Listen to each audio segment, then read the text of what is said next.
handle all of the partition management to scale this out. And if I run this workload again, what you'll see here is that we'll have much more throughput. In fact, what will happen here is you'll find that the VM will slowly become the bottleneck. Let's see what's going on. Let me hop back over. I have 500,000.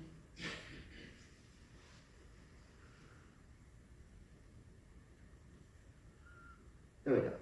Okay, so now that I have this VM driving 150,000 RUs, how do I scale out my workload across multiple VMs? And maybe we can make this a little bit more interesting. What if we also have these writes coming in from multiple regions to really take advantage of our active-active topology? So let's jump over to our West Europe VM. You'll see that I'm running the exact same code with one slight modification. When I instantiate the CosmosDB client, I add two things. Number one is I tell the client, hey, which region would I like to write to? And number two is I also want to instruct it that, hey, I would like to use multiple write locations. I acknowledge that. So if we go and run the exact same code here, where we're going to go ahead and blast a bunch of database writes, you see now that we're driving tens of thousands of writes in each one of these regions against my same CosmosDB endpoint. Now, driving a bunch of writes to the database is interesting and all, and getting throughput, but there's another aspect to performance, and that is latency. So if I were to go to each of these VMs and also do a quick load test on latency, let's see, let me go to this code. What I have here is just a while loop where I issue a request, and I have a simple stopwatch where I'm timing the latency of that request and then emitting it back out. So first you see that I get single-digit millisecond very predictably out of my West US 2 VM talking to my CosmosDB in the local region. And as I move over into my West Europe VM, let's go over to exact same code. Oops.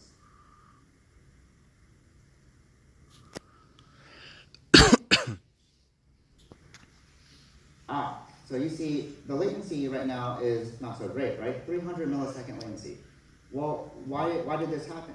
Well, what you see here is I've actually set a manual configuration in terms of homing requests, and I can determine a failover priority on a per application basis.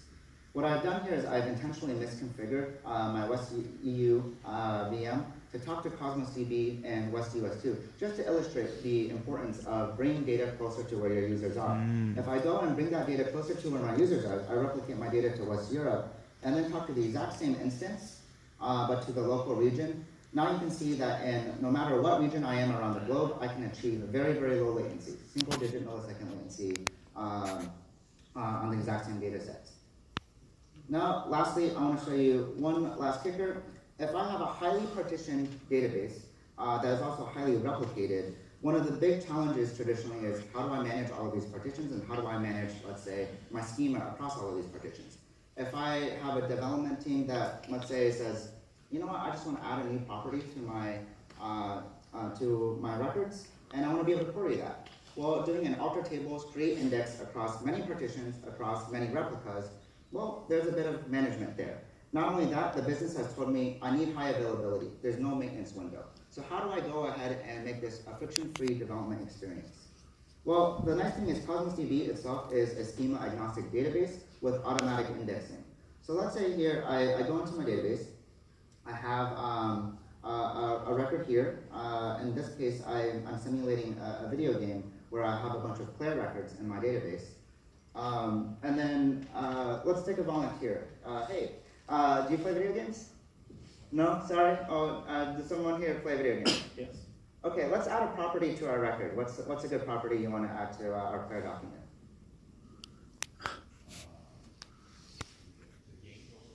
Okay, you want to put like a game ID on this? Or which game? So let's say our gamer is playing Halo. And now what I want to do is I have multiple different games for all of my players that they can go and switch between. But I maybe have let's say a single sign-on solution to track all of them across this. I quickly just go add a property to that record.